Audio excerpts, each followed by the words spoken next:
നിരവധി ഐതിഹ്യങ്ങൾ ചുറ്റിപ്പറ്റിയ മഹത്തരമായൊരു ദിവസമാണ് ശിവരാത്രി. ഭാരതമൊട്ടാകെ ആഘോഷിക്കുന്ന മഹാശിവരാത്രി ദിവസത്തിന്റെ പ്രത്യേകതകളെക്കുറിച്ച് നമുക്കറിയാമോ? ശരിയായി പറഞ്ഞാൽ എല്ലാ മാസങ്ങളിലും ശിവരാത്രി സംഭവിക്കുന്നുണ്ട്. എന്നാൽ മഹാശിവരാത്രി വർഷത്തിൽ ഒരിക്കൽ മാത്രമേ സംഭവിക്കുന്നുള്ളൂ. അപ്പോൾ എന്താണ് ആ ദിവസത്തിന്റെ പ്രത്യേകത? ഡിസംബർ മുതൽ ജൂൺ അവസാനം വരെയുള്ള സമയം സൂര്യനടങ്ങുന്ന സൗരയൂഥം ഉത്തരായനത്തിലേക്ക് നീങ്ങുന്ന കാലഘട്ടമാണ്. ഉത്തരായനത്തിൽ ഊർജരശ്മികൾ 90 ഡിഗ്രിയിൽ ഭൂമിയിലേക്ക് പതിക്കുന്ന വിശിഷ്ടമായ ദിവസമാണ് മഹാശിവരാത്രി. പ്രകൃതിദത്തമായ ഈ ചൈതന്യരശ്മികളെ സ്വീകരിക്കാൻ ഈ ദിവസം മനസ്സും ശരീരവും പ്രാർത്ഥനകളിലോ ധ്യാനത്തിലോ സംഗീതത്തിലോ നൃത്തത്തിലോ ഏർപ്പെട്ട് ജാഗ്രതയോടെ ഇരിക്കുന്നത് ഉത്തമമാണ്. മനുഷ്യ ശരീരത്തിൽ ഒരുപാട് മാറ്റങ്ങൾ വരുത്താൻ ഈ ദിവസത്തെ സാധനകൾ സഹായിക്കുന്നു. ഇങ്ങനെയൊക്കെ പറയുമ്പോൾ ഇതെങ്ങനെ സൗരയൂഥവും നക്ഷത്രങ്ങളും നമ്മെ ബാധിക്കുമെന്ന സംശയം തോന്നാം. അതിനുള്ള ഉത്തരം ഇതാണ്. പൗർണമി ദിവസം കടൽക്കരയിൽ പോയിരുന്നിട്ടുണ്ടോ? അവിടെ കടൽ ജലം വേലിയേറ്റം മൂലം ഉയരുന്നത് കണ്ടിട്ടുണ്ടോ? എവിടെയോ ഇരിക്കുന്ന ചന്ദ്രന് കടൽ ജലത്തെ ഉയർത്താനും താഴ്ത്താനും കഴിയുമെങ്കിൽ നമ്മുടെ 2/3 ഭാഗം വെള്ളം ഉൾക്കൊള്ളുന്ന ശരീരത്തിന്റെ ഉയർച്ച താഴ്ചകളെ സ്വാധീനിക്കാൻ സൗരയൂഥത്തിന് കഴിയില്ലേ? ശരീരം എന്നത് എവിടെ നിന്നാണ് ഉണ്ടായതെന്ന് നാം ആലോചിച്ചിട്ടുണ്ടോ? ഭൂമിയിൽ നിന്നാണ്. ആ ശരീരം സൃഷ്ടിക്കാൻ കുശവന്റെ ചക്രം പോലെ പ്രവർത്തിക്കുന്നത് ഈ സൗരയൂഥമാണ്.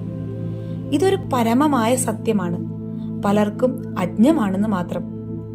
നമ്മുടെ ആഴ്ചകളും മാസങ്ങളും ദിവസങ്ങളും ആഘോഷങ്ങളും എല്ലാം തീരുമാനിക്കപ്പെടുന്നത് കലണ്ടറിലൂടെയാണ്. അതിലൂടെ തന്നെ വ്യക്തമല്ലേ മനുഷ്യൻ എത്രത്തോളം സൗരയൂഥത്തിന്റെ സ്വാധീനത്തിലാണെന്ന്. ഇനി ഈ ദിവസം എങ്ങനെയാണ് ഈ ഗുണങ്ങളെ സ്വീകരിക്കാൻ നാം പ്രാപ്തരാവേണ്ടതെന്ന് പറയാം.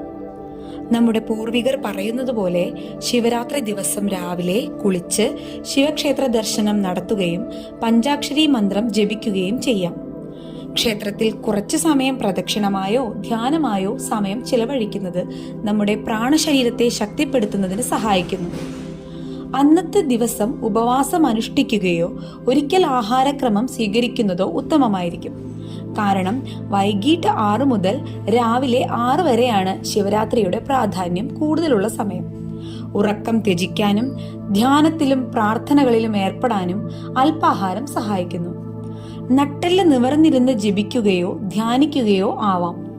പ്രകൃതിയിലെ അനന്തമായ ഊർജം മഹാശിവരാത്രി നാളിൽ നമ്മുടെ ബ്രഹ്മരന്ധ്രം വഴി നട്ടെല്ലിലൂടെ സുഷുമ്നയിലെ കുണ്ടലിനി ശക്തിയായി മുകളിലേക്ക് ഉയരുന്നു. നട്ടെല്ല് നിവർത്തിയിരുന്ന് ഈ ഊർജപ്രവാഹത്തെ നമ്മിൽ പ്രവഹിപ്പിച്ച് ശിരസിന് മുകളിൽ നിലകൊള്ളുന്ന പരമാത്മാവിലേക്ക് ലയിപ്പിക്കാനാണ് നാം അന്നേ ദിവസം ശ്രമിക്കേണ്ടത്.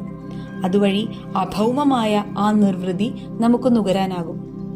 അതിവിശിഷ്ടമായ ഈ ദിനത്തെ എല്ലാവരും സ്വയം ഉയർച്ചയ്ക്കും ആത്മനിർവൃതിക്കുമായി സാധനകളിലൂടെ ആഘോഷിക്കൂ. എല്ലാവർക്കും നല്ലൊരു ശിവരാത്രി നേരുന്നു.